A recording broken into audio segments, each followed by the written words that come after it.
Hey, what's up? Had our meeting, my wife and I, Christy, had our meeting today with Steve Chabbots' office, Congressman, Republican Congressman from Ohio. We spoke with a liaison named Kelly. The lady was really nice. She agreed with a lot of what I had to say. We talked about a lot of two-way stuff, especially red flag laws, the danger of red flag laws, and how we as his constituents don't want red flag laws in Ohio. We also spoke about what Missouri is doing, and also about the feds overreaching, even the Congress overreaching and making laws that violate state sovereignty, and in turn they violate the citizens of those states. And they're when it comes to firearms, a lot of federal firearms laws, whether it be the NFA, or any of them, the 68, 84, name it. They bump stock bans, they violate citizens' rights. The lady 100% agree with me on everything I had to say today. They're cause way more harm than good. And more people will be killed from red flag laws than will ever be harmed by the people that they're using these red flag laws against. And it's not worth it. Even the way I explained it to her was an innocent person, somebody without firearms, can wind up getting killed over a red flag law. You don't loan a family member some money, they get pissed. You do. If you don't know, if you guys remember, like when swatting was real big, that's what I'd say, oh, I'm being held in this house, and the SWAT team would go, and it'd be the same thing. So I'd call and say, hey, they got firearms and they're a danger to society, or they're a danger to themselves. And the police go, they stack up on the door, they kick the door in. What if it's 5 o'clock in the morning and that person has no firearms in the house? They pick their phone up to call the police, or as they're walking out to check the situation out, the cop sees the phone in their hand. They think it's a gun because it's dark. They flash a light real quick, bam. And it's not just one bam. The police are trained when there's one shot, everybody shoots. That's why when there's multiple police officers, they all shoot. That way no one person can be wrong. Excuse me. Like I said, we spoke for about an hour. The lady was really, really nice. And I demanded that certain things happen. I didn't ask, I demanded. They work for us. All the abortion stuff, I don't really think the feds should be involved in that. I think the state should be involved in that. But the feds have a way of, if you're going to have abortions after, they're calling them abortions, but if they have an abortion, try to abort a baby in New York and that baby is born and is alive, they can legally kill that baby. So this isn't no longer a baby that's in the mother, which I think is totally wrong.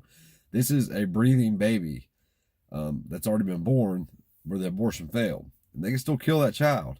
They don't have to give it any kind of care, any kind of resuscitative care or anything. The feds can stop giving that state money. They can do that. But see, when this happens, if they stop giving the police money, or the health agencies money, or Planned Parenthood money, then they don't do what the feds want them to do.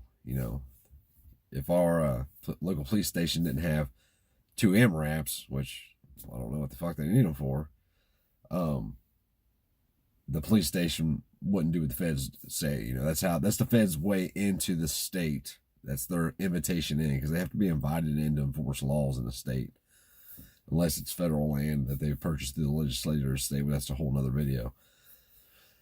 We also spoke about red flag laws, federal state laws. I'm sorry, I'm trying to think of everything we spoke about. That's mostly what we spoke about. We also spoke about the craziness of everything that's coming from the left, and the right's not firing back. We're in a fight, and we're just taking punch after punch after punch after punch and not punching back. And I'm not saying be radical in the means of like radical violent. I'm saying be radical and put some legislation in that would drive the Democrats nuts. Even if you think, we're wasting so much money on investigations and shit now. Who cares? Waste a little bit of money and time. Put out a bill that says, we're going to do away with all federal firearms laws, all of them. And see what happens to the left. These people are nuts. She was telling me how that she gets these gun control groups that come in and try to convince them that how terrible guns are, that, how terrible the black rifle is, and this rifle gets up and walks out of safes and kills people, or walks out of houses and kills people. I mean, the problem with all this is when you start picking and choosing who can have what and what can happen to who, it's a slippery slope. Okay, first it was felons that couldn't own firearms, and everybody was happy with that wasn't a felon, because the majority of people aren't felons. So this is some mob rule. This is what, the constitutional republic was supposed to solve. It was supposed to keep mob rule from happening. But when you pass laws like the NFA and say felons can't have firearms, that's the mob ruling. The mob is deciding this lesser group of people can't have a right. Where does that end? Now it's the mentally ill. They lose their rights. Our vets that come back from overseas, they're over there for 6-9 months at a time doing 2, 3, 4, 5 tours, carrying M4s, and come back over here and can't have a pistol, can't have a semi-automatic rifle, because they go to their psychiatrist and say, hey, I'm stressed out about what happened over there. Whatever they deal with. I'm not demeaning what they deal with. I feel bad for those guys. I'm sure a lot of them seen a lot of terrible shit. But that's enough for them to have their Second Amendment right taken away.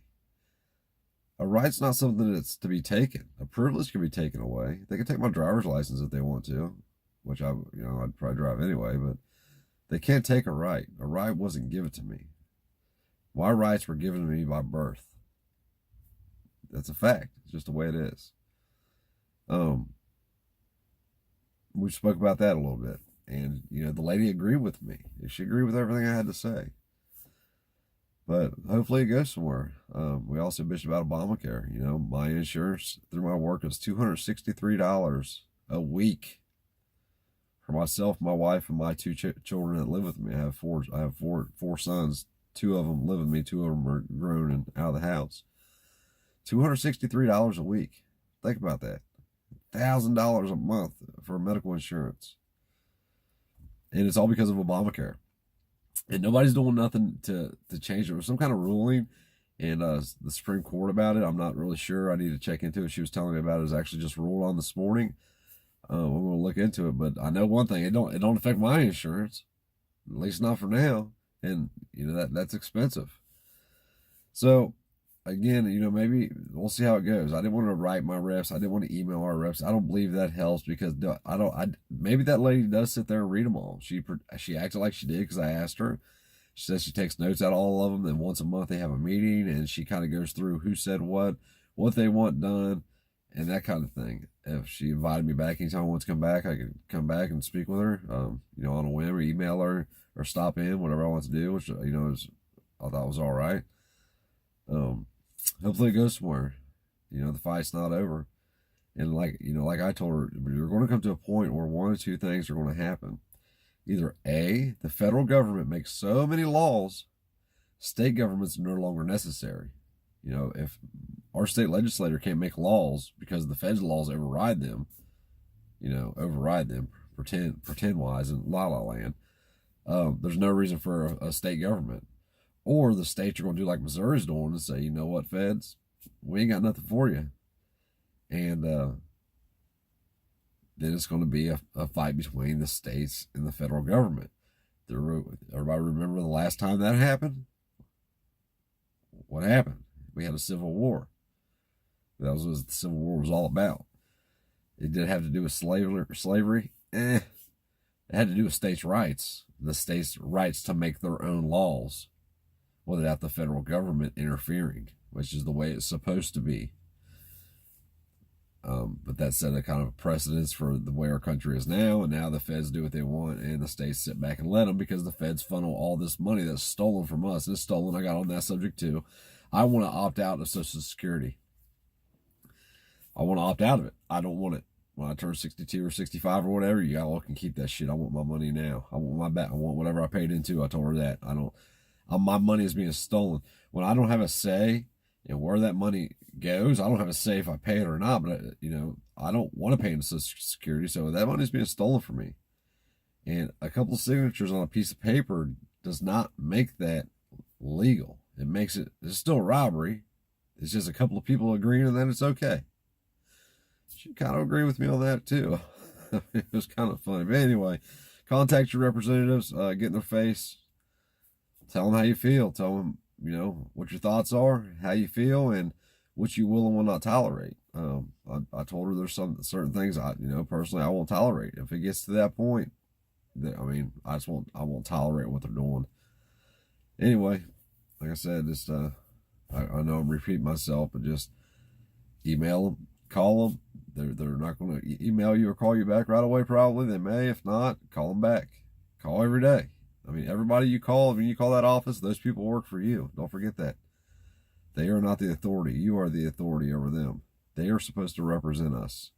So force them to represent you.